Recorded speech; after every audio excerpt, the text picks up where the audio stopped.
On PC and mobiles, I will show you in a few moments how to join KREA.AI Discord server. It's the same method on both PC and mobiles. For this, we will open a browser on your PC or mobile. Can be whichever.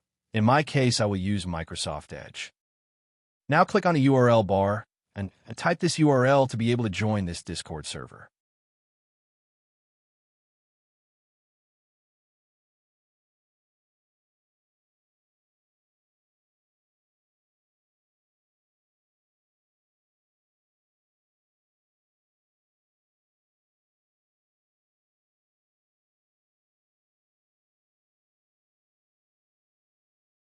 Doing this will automatically start your Discord application if you have it installed.